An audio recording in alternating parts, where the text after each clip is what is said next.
एक बार की बात है, एक राजा अपने बेटे राजकुमार के साथ अपने राज्य में घूमने के लिए निकले। अक्सर ही राजा अपने राज्य में लोगों का हालचाल पूछने जाया करते थे, पर इस बार वे अपने बेटे को भी साथ में लेकर गए ताकि राजकुमार भी अपने लोगों से मिल सके। अपनी यात्रा की शुरुआत वो लोग मंदिर से करते हैं।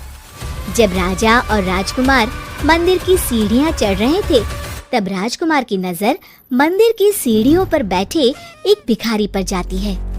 माथे पर चंदन, गेरुए रंग के वस्त्र पहने, हाथों में कमंडल लिए हुए एकदम ब्राह्मण के जैसा लग रहा था। राजकुमार उसके पास गए और उनसे पूछा, क्या आप कोई ब्राह्मण है? उस भिखारी ने कहा, जी राजकुमार, मैं एक बहुत गरीब ब्राह्मण हूँ। अपने घर का पालन पोषण करने के लिए मंदिर की सीढ़ियों पर बैठकर भीख मांगता हूँ और जो पैसे आते हैं उनसे अपने परिवार वालों को खाना खिला पाता हूँ। ब्राह्मण की ये बात सुनकर राजकुमार को उस ब्राह्मण पर बहुत दया आ गई। राजकुमार ने अपने सोने के सिक्कों से भरी थैली उस ब्राह्मण को दे दी। कहा, ये लीजिए, अब आपको यहाँ दोबारा नहीं बैठना पड़ेगा। जब ब्राह्मण ने वो थैली खोलकर देखी तो वो बहुत खुश हुआ और राजा और राजकुमार को धन्यवाद करके अपने घर के लिए चल पड़ा। रास्ते में वो ब्राह्मण सोचते हुए जा रहा था, जल्दी से चलकर ये सोने के सिक्के अपनी पत्नी को दिखाऊंगा, वो भी कितनी खुश हो जाएगी। अब हमारी गरीबी खत्म हो जाएगी, अब मुझे भीख नहीं मांगनी पड़ेगी, खुशी खुशी हमारा जीवन बीतेगा। हमारे राजकुमार बहुत बड़े दिल वाले हैं। ब्राह्मण ये सब सोच ही रहा था कि इतने में वहां पर एक लुटेरा आया और ब्राह्मण के हाथ से वो थैली छीन के भाग गया। नहीं, छोड़ दो मेरी थैली, चोर चोर, पकड़ो पकड़ो, अरे कोई तो पकड़ो। ब्राह्मण ने वो थैली बचाने की बहुत कोशिश की, पर वो चोर थैली लेकर वहां से भाग गया। ब्राह्मण बहुत निराश हो गया। उसकी खुशी कुछ ही पल में खत्म हो गई। घर आकर उसने अपनी पत्नी को पूरी बात बताई। ये सुनकर पत्नी भी बहुत दुखी हो गई और बोली, आप दुखी ना हो, शायद वो हमारे लिए नहीं था, इसलिए हमें नहीं मिल पाया। दुखी होकर ब्राह्मण खाना खाकर सो गया। अगले दिन फिर सुबह उठकर मंदिर में जाकर भीख मांगने लगा। राजकुमार राजा के साथ आज भी घूमने निकले। मंदिर आए तो फिर उस ब्राह्मण को वहीं देखा। राजकुमार ने कहा, आप आज फिर यहाँ क्यों आ गए? कल ही तो मैंने आपको इतना सारा धन दान में दिया था। ब्राह्मण बड़े निराश मन से राजकुमार को कल की पूरी कहानी सुनाता है। राजकुमार को ब्राह्मण की बात सुनकर बहुत दुख हुआ। फिर राजकुमार अपनी थैली में से बहुत ही कीमती पत्थर माणिक निकालते हैं और वो माणिक ब्राह्मण को देते हुए कहते हैं, ये लीजिए, ये बहुत ही कीमती पत्थर है, ये आपके बहुत काम आ सकती है। ब्राह्मण वो पत्थर पाकर बहुत खुश हो गया और राजकुमार से कहा, आपका बहुत बहुत धन्यवाद राजकुमार, आप इंसान नहीं, देवता है, देवता। चलिए अब मैं चलता हूँ। राजकुमार भी मुस्कुराते हुए अपने रास्ते चले जाते हैं। ब्राह्मण घर जाकर उस माणिक को पानी के खाली मटके में रख देता है और खुशी खुशी सो जाता है। उसकी पत्नी नदी से पानी भरने जाती है। अचानक से रास्ते में किसी बड़े पत्थर से टकराने की वजह से उसके सिर पर रखा पानी का मटका नीचे गिरकर टूट जाता है। वो बोलती है, हे भगवान, अब फिर से घर जाकर दूसरा मटका लाना पड़ेगा पानी भरने के लिए। अब वो घर की ओर निकलती है और पानी भरने के लिए वही मटका उठाकर ले आती है जिसमें माणिक था। नदी के पास जाकर जब ब्राह्मण की पत्नी मटके को पानी में डुबाती है तो माणिक पानी में गिर जाता है। ब्राह्मण की पत्नी बोली, अरे ये क्या गिरा? लगता है कोई बड़ा सा कंकड़ था जो गिर गया होगा। ऐसा सोचकर वो मटके में पानी भरकर घर ले आती है। जब वो पानी भर के घर आई तब ब्राह्मण भी जग चुका था। उसने अपनी पत्नी को सारी बात बताई। ब्राह्मण की पत्नी बहुत खुश हुई और बोली, कहाँ है वो माणिक पत्थर, जरा मुझे भी दिखाइए।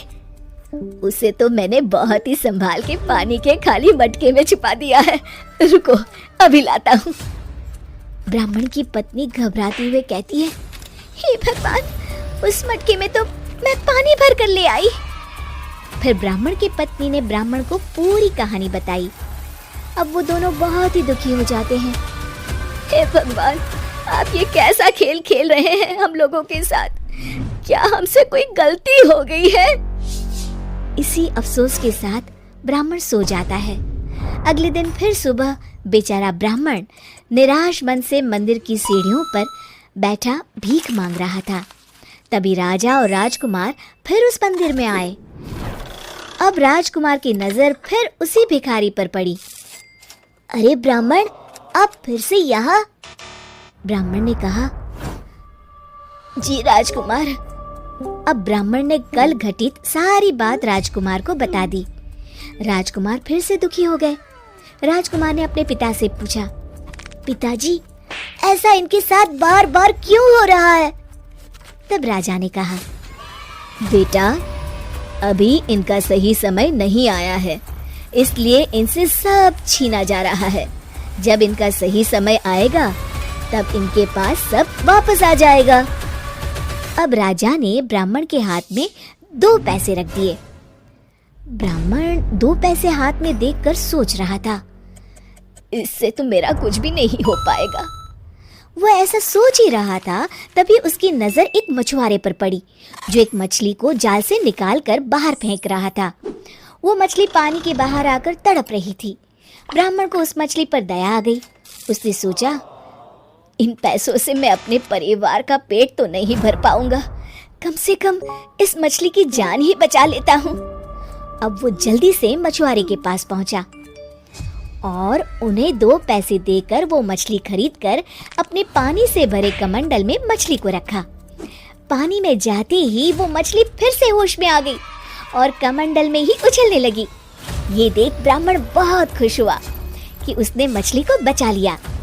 तभी मछली के मुंह से वही माणिक पत्थर बाहर आता है जो राजकुमार ने ब्राह्मण को दिया था, और ब्राह्मण की पत्नी से वो नदी में गिर गया था। पत्थर को देखकर तो ब्राह्मण की खुशी का ठिकाना नहीं रहा और वो खुशी से उछलते हुए बोला, मिल गया, मिल गया, मिल गया, आखिरकार मिल ही गया। उसकी ये बात वहां पास ही बैठे उस चोर को सुनाई दी, जो ब्राह्मण की सोने से भरी थैली चुराकर ले गया था। वो डर गया और अपने आप से कहने लगा, हे भगवान, लगता है इस ब्राह्मण ने मुझे देख लिया। अगर इसने मेरी शिकायत राजा से कर दी तो मुझे मृत्युदंड की सजा भी मिल सकती है। मुझे ब्राह्मण को उसका धन लौटाकर माफी मांग लेनी चाहिए। ये सोचकर चोर रोते हुए ब्राह्मण की तरफ भागा। मुझे माफ कर दो, मुझे माफ कर दो, मैंने तुम्हारी ये थैली चुराई थी, इसे वापस ले लो, पर मेरी शिकायत राजा से मत करना, मैं जेल नहीं जाना चाहता। ब्राह्मण सब समझ गया और सोचने लगा, लगता है मैंने जब मिल गया कहा तो इस चोर को लगा मैंने इसे देख लिया है, इसलिए वो डर गया और मुझे मेरा धन वापस कर रहा है। अरे साहब, क्या हुआ? क्या सोच रहे हो? माफ कर दो ना मुझे। ब्राह्मण ने उस चोर से कहा, अगर तुम चाहते हो कि मैं तुम्हारी शिकायत राजा से ना करूं, तो तुम्हें सारे गलत काम छोड़ने होंगे और मेहनत करके कमाना होगा। ठीक है, मेहनत करूंगा और आज से सारे गलत काम बंद। अब तो माफ कर दो ना मुझे। ठीक है, जाओ, माफ कर दिया। चोर खुशी खुशी वहां से चला जाता है। अगले दिन ब्राह्मण फिर से मंदिर की सीढ़ियों पर जाकर बैठ जाता है।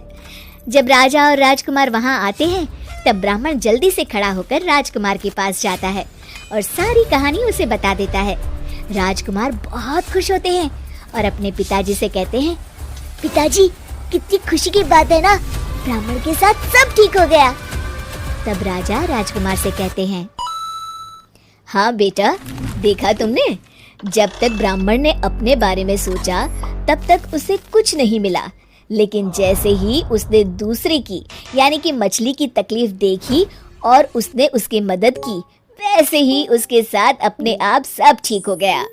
दूसरों की मदद करने वालों की मदद हमेशा भगवान करते हैं।